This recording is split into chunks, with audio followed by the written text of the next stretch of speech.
Music by Priyanshu Singh.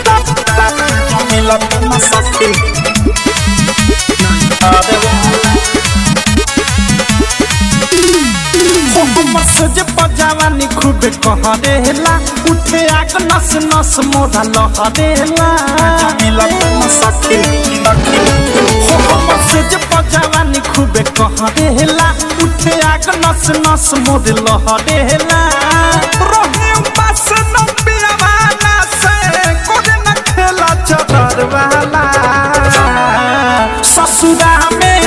ससुरा में कोहबर भीतर वाला मजा मिलता न सखी नहीं हर वाला ससुरा में कोहबर भीतर वाला मजा मिलता न सखी नहीं हर वाला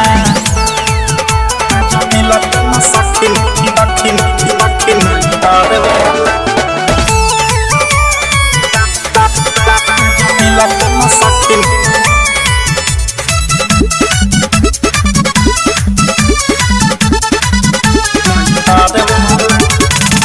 हिलेला न डोलेला न रहे बन मुरतिया टुकुर टुकुर ताकेला खाली हमारे सुरतिया हिलेला न डोलेला न रहे बन मुरतिया टुकुर टुकुर ताकेला खाली हमारे सुरतिया भैंस के दूधे आदे घर वाला ससुरा में कोहबर भीतर वाला मजा मिलता न सखी नहीं हर वाला ससुरा में कोहबर भीतर वाला मजा मिलता न सखी नहीं हर वाला मजा मिलता न सखी नहीं हर वाला Nitya Recording Studio.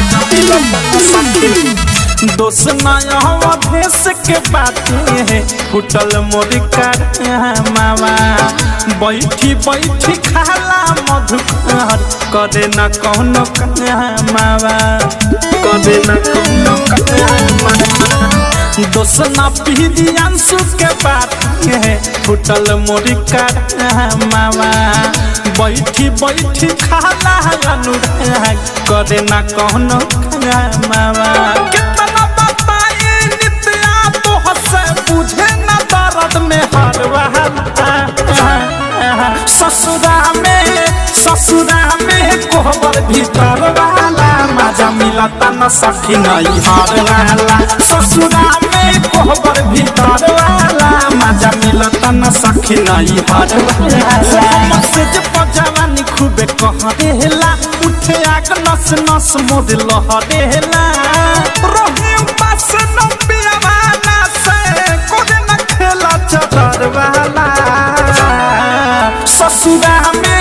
ससुरा में कोहबर भीतर वाला मजा मिलता न सखी नहीं हर वाला ससुरा में कोहबर भीतर वाला मजा मिलता न सखी नहीं हर वाला।